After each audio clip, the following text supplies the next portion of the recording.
Vamos a conversar de eso con José Tello, especialista en temas municipales y director ejecutivo del Instituto de Investigación y Capacitación Municipal. José, ¿cómo está? Buenas noches. Buenas noches, Omar. Es un gusto estar con ustedes. No, gracias, José. Y partamos con este dato que publica el día de hoy el diario El Comercio, muy interesante, que es que casi la mitad de los gobiernos locales, es decir, de las municipalidades, ha gastado menos de la mitad de su presupuesto que es para la COVID-19. No estamos hablando solo de obras de infraestructura, presupuesto para enfrentar la peor emergencia sanitaria que hemos sufrido en décadas como país. ¿Qué está pasando? ¿Por qué gastamos tan mal? Y si es que gastamos también, porque a veces ni se gasta. Correcto, efectivamente, a veces ni se gasta. Lo que ocurre, y escuché tu comentario previamente, es importante tener en cuenta que en el Estado muchas veces existe temor en avanzar con algunos procesos, particularmente a veces con el tema de las compras.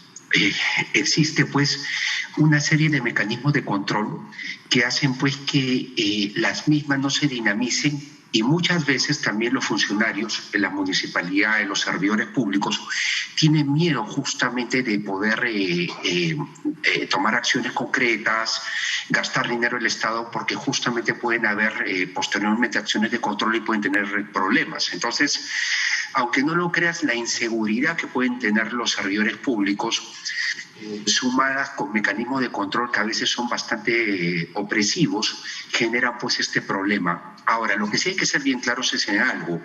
Si tú tienes una buena preparación, si tú eres un funcionario o un servidor público de carrera, si estás, debidamente capacitado, esto debería fluir, pero como el agua bajo el puente, ¿no? Ahora, entonces, José, en realidad hay un problema del Estado peruano en general. Sí, justo pones el punto, digamos, en lo que es, ¿no? Una vez conversé con un amigo que trabaja en una entidad del Estado que gasta muchos recursos, ¿no? Provías, y nos decían que a la interna había este comentario sobre que alcalde en cualquier parte del país que no tiene denuncias es un alcalde que no ha hecho absolutamente nada. Es decir, todos los alcaldes que quieren ejecutar obras de alguna manera, que quieren hacer obras para su población, tienen denuncias, sean justificadas o no, pero están llenos de papeles. Eso es cierto, eso es cierto. Y en el Perú es algo bastante recurrente cuando se trata de las autoridades subnacionales. La mayoría de ellos que efectivamente pues han llevado adelante procesos terminan siendo denunciados. Y junto con ellos también los gerentes municipales y todos los funcionarios de línea, los asesores. Esta es una situación bastante recurrente, pero si nosotros queremos ver lo que está ocurriendo, por ejemplo, con este presupuesto COVID, también debemos entender de que el rol del gobierno local, en este caso el municipio, es un rol complementario. Así es. Quien realmente está enfrentando la pandemia es el gobierno nacional. Y quizás con mayor responsabilidad en lo que es la ejecución del gasto que el gobierno local y el gobierno regional. Porque el gobierno regional, recordemos que es la bisagra entre la instancia nacional y la instancia local. Entonces, las DIRESA, por ejemplo, en las regiones están ahorita en un trabajo de combatir, ¿no? Sí, claro, al COVID, el tema del oxígeno y además el proceso de vacunación también en sus diferentes jurisdicciones. Pero el gobierno local tiene que ejecutar un gasto y una ayuda inmediata. ¿Por qué? Porque el gobierno local es aquel que es más cercano a la población. Y finalmente, el Estado es uno solo y tiene que haber una respuesta para atender a la ciudadanía que está siendo afectada por esta pandemia. Ahora, ¿es necesario, José, desde tu punto de vista, ya pensando en qué se puede hacer para reformar este Estado lento y burocrático y lleno de candados a veces y de pasos en falso que los funcionarios públicos no quieren dar? ¿Sería necesario hacer una reforma, digamos, de cómo se desarrolla, cómo está implementada la jerarquía dentro del aparato público? Porque, a veces pareciera que las municipalidades son pequeñas islas donde el alcalde piensa que puede hacer absolutamente lo que quiere y que nadie le puede decir absolutamente nada. ¿Hay algo que hacer, hay algo que reformar en cuanto al poder municipal? En general, en todo el Estado peruano, lo que tenemos que hacer es una carrera pública, porque realmente carrera pública como tal no es que exista. Hay intentos, por ejemplo, y se dio una famosa ley Servir, pero regímenes especiales y otro tipo de regímenes laborales en el sector público, como que finalmente el tema no llegó a cuajar como debió haberlo hecho. Entonces, nosotros lo que necesitamos es trabajadores, servidores públicos, funcionarios de carrera, que los cargos de confianza siempre estén muy limitados a ciertos planos de toma de decisiones, muchas de ellas de carácter político, y por otro lado, que la autoridad tenga tras el gobierno a gente que trabaje ahí de manera permanente. Eso es sumamente importante. Y sobre todo también permitir que en el sector público se liberalicen los sueldos, porque eso es algo que, por ejemplo, podría animar a que personas muy calificadas se sientan atraídas por el sueldo en el sector público y puedan pues mejorar el nivel de gestión en la administración pública. Ese es un tema muy importante, sí. José, te pido unos segundos, tenemos que hacer una pausa, pero venimos para hablar justamente de cómo generar una línea de carrera en el sector público, en particular en las municipalidades, porque hay una realidad, alcalde que ingresa, alcalde que entra con su gente 4 años a empezar a aprender de nuevo. Pero una pausa y venimos para hablar de eso.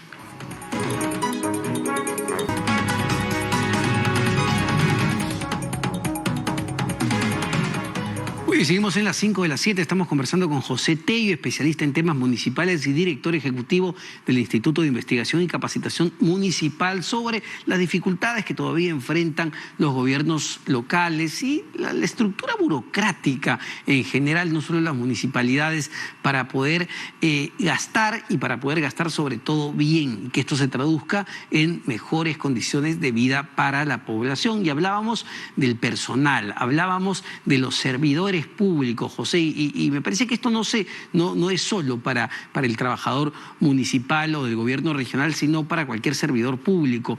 ¿Cómo hacemos para generar, para crear esas verdaderas líneas de carrera? Que, a ver, ingresa un alcalde, entra con su gente y todo empieza de foja cero. Hay que esperar a que los nuevos funcionarios entiendan cómo funciona el aparato público, si algunos entienden, ver en qué están, y es digamos, genera un retraso en los programas que se manejan en diferentes instituciones del Estado. Lo que pasa es que cada elección, Omar, y acá hay que ser bastante claros, se ve el Estado como un botín. Por ejemplo, ahorita estamos en cambio de lo que es el gobierno nacional. Van a haber más de 12.000 cargos a disposición en todo el aparato burocrático del gobierno nacional. Entonces, definitivamente, gane quien gane, siempre se da un tema de copamiento. Igual ocurre, o va a ocurrir en el año 2023, luego de las elecciones que se van a producir el próximo año, que son elecciones mucho más grandes que las que tenemos ahora, o sea, son las elecciones regionales y municipales, hay mucho mayor cantidad de dinámica de elección. Se eligen en distritos, se eligen en provincias, se eligen en regiones, es mucho más grande esa elección. Entonces, por ejemplo, en los distritos se ve que quien termina como ganador copa el municipio. Cambia a todo el mundo, menos a los que están nombrados, pero sí, por ejemplo, a todos los cargos de funcionarios, y también coloca a servidores, por ejemplo, que son parte de su equipo de campaña. O sea, ese tipo de situaciones lo que generan, por ejemplo, en el personal nombrado, y hablemos de las municipalidades, es una sensación de desánimo, de frustración, porque no existe, digamos, una carrera municipal. Exacto. Entonces, ahí tienes a una persona que se conforma con estar nombrada, tener una estabilidad laboral y luego jubilarse y tener ciertos beneficios al resto de su vida, asegurando su vejez. Pero no vemos nosotros la proyección. Y lo que falta, por ejemplo, en el Estado peruano es entender de que tiene que haber una carrera pública, una burocracia instaurada, pero a su vez también dentro de un aparato que sea permanente y que quienes ganan elecciones tomen decisiones, obviamente con cierto entorno de confianza, calificado, dicho sea de paso. Y estas decisiones sean decisiones que operativicen quienes vienen abajo permanentemente, indistintamente al gobierno que esté de turno, haciendo lo suyo. O sea, porque esa es la manera en la cual nosotros le damos estabilidad al servicio público. Sin embargo, eso no lo hay. Y nosotros lo advertimos porque tú has tocado, por ejemplo, algo interesante en un comentario, y es el hecho de que al no haber reelección, por ejemplo, ahora significa que todas las autoridades que están entrando prácticamente con equipos son dos cosas. O entran con un equipo experimentado, que muchas veces puede conocer más que la propia autoridad, para bien o para mal, y otras veces entran con gente que no tiene experiencia y simplemente quien es perjudicado, si hablamos de un municipio, es el vecino directamente. Entonces, Ahora, son cuestiones pues que dan para un análisis bastante concienzudo de todo esto que es la carrera pública. y José, de lo que hemos escuchado de ambos candidatos, tanto Keiko Fujimori como Pedro Castillo, ¿ves preocupación sobre este tema que tiene que ver con la reforma del Estado ya en sí para mejorar la calidad de los servicios que se brinda a la ciudadanía? ¿Hay algo de eso en su plan de gobierno? Porque claro, escuchamos hablar de bonos, de créditos, de mejorar la vida de los peruanos, pero no hablamos mucho de reforma del Estado. En mis 47 años de vida, escucho en ellos lo que he escuchado de todos los candidatos desde que recuerdo las elecciones que me han tocado vivir.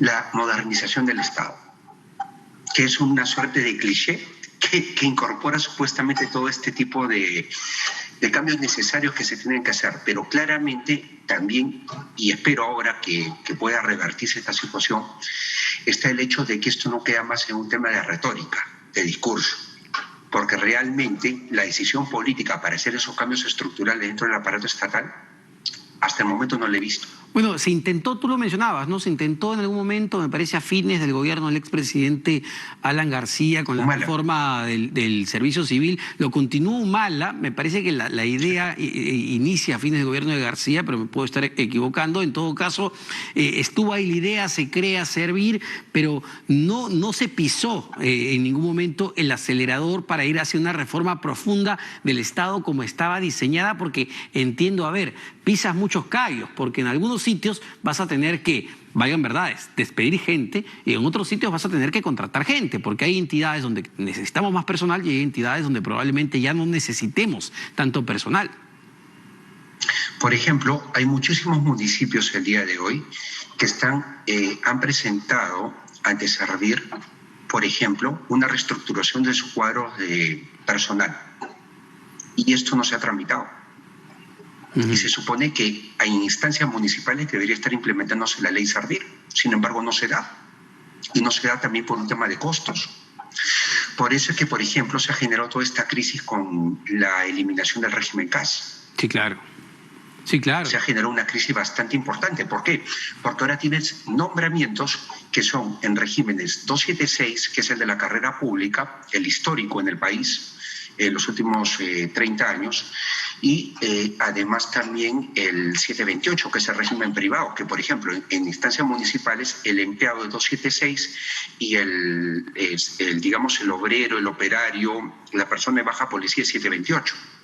Sí, claro, es decir, tienes una maraña de regímenes y lo peor, José, y esto es una realidad que saben todos los que trabajan en el sector público y muchos de los que no tampoco. El Estado es el más informal, contratando trabajadores, tiene a personas, digamos, cumpliendo un horario, yendo a la oficina absolutamente de lunes a viernes o de lunes a sábado, y que están por la famosa orden de servicios, que les pagan como a terceros, no tienen absolutamente ningún beneficio de nada, y eso pasa en el sector público y todos son conscientes de eso, pero no cambia.